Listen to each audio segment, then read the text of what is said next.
Now I turn to Tomi Komoly. Tomi was born in Budapest, Hungary in 1936. When he was 7 years old, his father was called up to fight for the Hungarian army.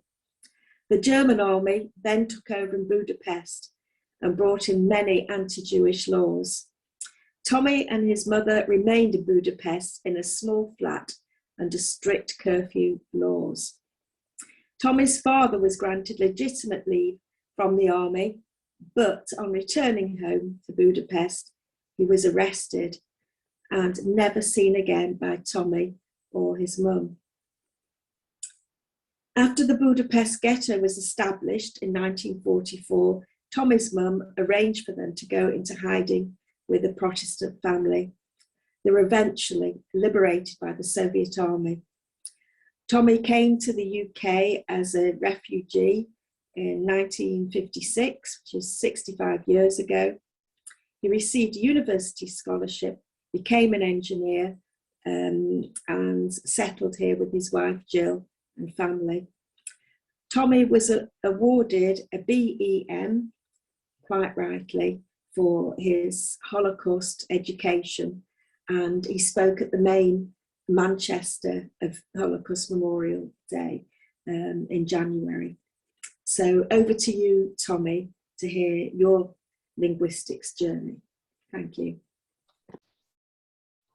You will excuse me if I don't follow exactly the line that you suggested at the beginning. I basically say a few bits and pieces about my history, and then I follow it up with how things are for me in the present day or in the last 10 or 20 years. As you said, I arrived here in 56.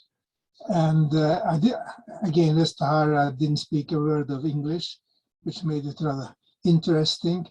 I was for about 6 weeks sent on a very traditional English course, and where they taught us useful phrases like the judge's daughter invited people for tea and what she prepared for her friends, very kind of highfalutin conversation which had very little relevance to my everyday life.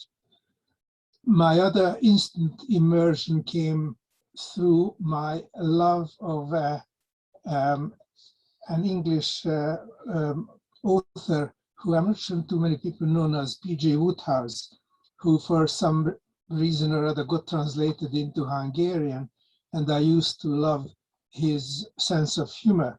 And again, when I went out and bought one of his books in English, I was surprised to learn that there's very little I could understand from it, because it's all about the aristocratic society, titles like Carry On Jeeves, who was the personal manservant of the main character, little relevance to everyday life. Of course, I'm again totally useless, but I kept insisting on the use of English language, so much so that when I shared a flat for a couple of years with another Hungarian, between us we agreed that in order to speed up our learning, we would only speak English at home, which a lot of people made fun of, but we persisted, and it actually did produce its results. We also bought the Observer once a week, and usually managed to read about one article between us with the help of a dictionary, and picked up a bit of vocabulary. The next step in my life was going to university, which was in Glasgow, and there was an interesting way of learning English, because having already been to university in Hungary, and I was entering a course where I knew some of the topics that the lecturers were lecturing in. I could understand when they wrote technical items on the blackboard, what you would today call a whiteboard.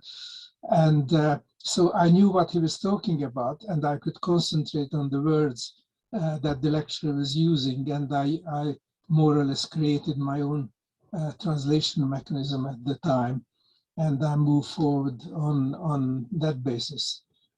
Eventually, I guess about 10 years after arriving here, I met Jill, who came from Leeds. We got married, and very usefully, she volunteered to be brave and correct me if I said anything incorrect in English, and I agreed that that should be the way we interacted at home, and that was extremely useful, not being too proud and too macho about it. And one other thing I would mention from that period of my life is that I didn't think it would be useful when our first child was born to teach her Hungarian, because I didn't want to create a separate language between her and myself that Jill would be excluded from. And later on, as it turned out, we had another daughter and the same situation arose. And both of them felt that I should have taught them Hungarian, because it would have been an asset to them, but by that time it was way too late to think about it. And going on to where we are today, the first thing that came to my mind when I was preparing a few notes for this evening was that a few days ago, for a particular reason, I had to add up day after day columns of numbers like 20 and 90 and 150 and so on and so forth. And I caught myself, because this was a kind of simple exercise, I guess, because it took me back to my school days. I found myself doing that in Hungarian. I was quite surprised to catch myself at that. The other thing I would mention, Hungarian is a different language from most languages that I'm aware of, in that there isn't a gender in the language. So he and she, it does not exist. And therefore, even at this point in life, I catch myself, or my wife catches me saying things like, my mother told me that he was not hungry, and I will only see afterwards that I made a mistake. The other typically Hungarian phraseology is when you use the plural. You would say something like, we went with my friend, meaning that my friend and I went. But people started making fun of me, saying, you and who? And then I realized that I am still making a mistake, which is quite uncharacteristic.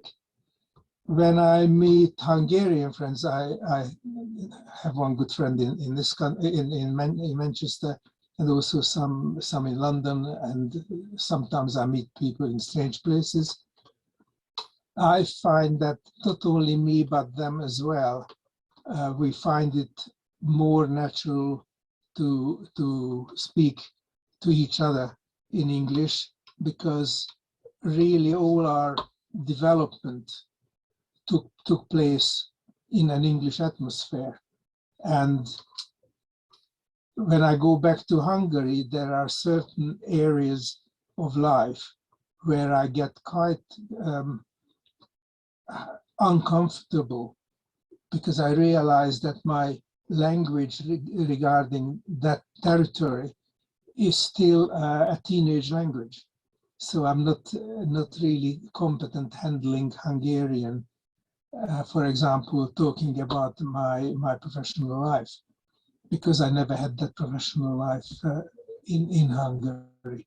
It's quite a discomforting feeling.